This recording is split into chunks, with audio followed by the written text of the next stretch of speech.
Hi again, I'm Sal Buscemi. Let me start off this 7th video of our 9-part 5-minute fundamentals mini-series on commercial deal structuring secrets by asking you a quick question. What do you think of immediately when the word bankruptcy comes to mind? Someone who did bad things?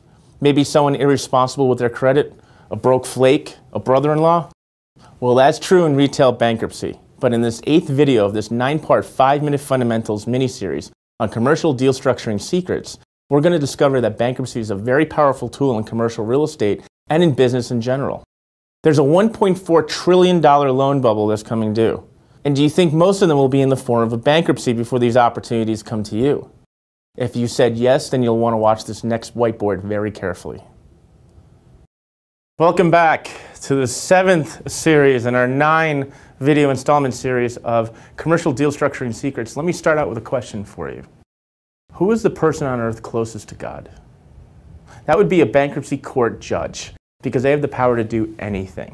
And any of you who have been watching some of the actions in the bankruptcy court recently know that they have the power closest to a deity here on earth. The old joke is, what's every bankruptcy judge's middle name? God. Anyway, let's move on. I tell you that joke for a reason because I want to establish to you how powerful bankruptcy is. Number 7, we talk about bankruptcy cram downs, and you're going to see that a lot. And usually this happens when a borrower is sweating and the lender's pressing them to pay off the loan. A notice of default has already been filed.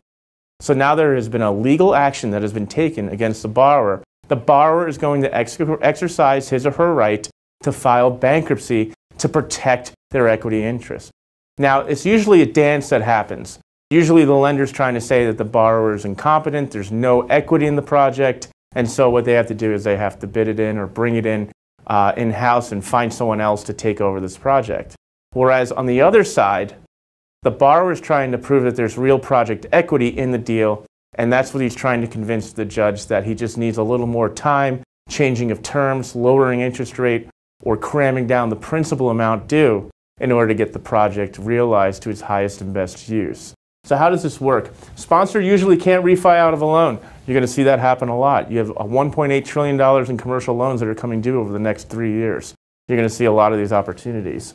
It must have the borrower must show, or the sponsor must show real project equity. Borrower can convince court to new terms. That's really why they're in there. Look, don't foreclose on me yet. I can get through this. I need you to bring the 8% interest rate down to a 5, and maybe we can work something out. How it's structured. Once BK is filed, the SPE, remember the Special Purpose Holding Company, is no longer the legal owner of the asset. The assets are owned by the bankruptcy trustee. If you've ever seen a bankruptcy, you've ever dealt with bankruptcies in residential, you can always say, well, you have to talk to this trustee in order to lift the motion of stay.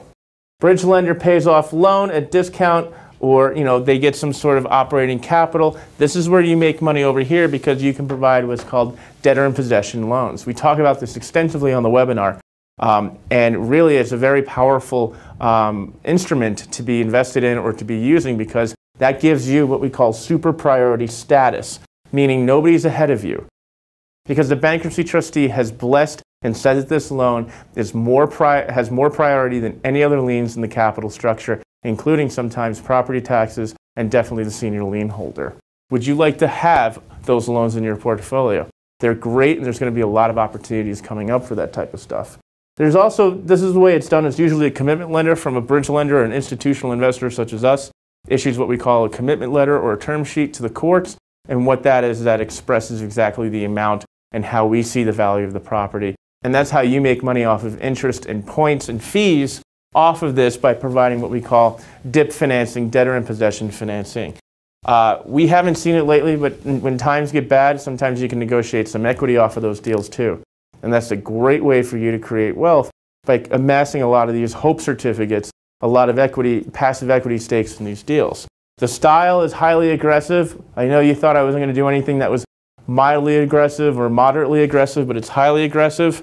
Remember, bankruptcy is a right, and nobody can take that away from you. A lender can't take that away from you. They can negotiate with you, but they can't take that away from you. And that's exactly why the borrowers are always in control.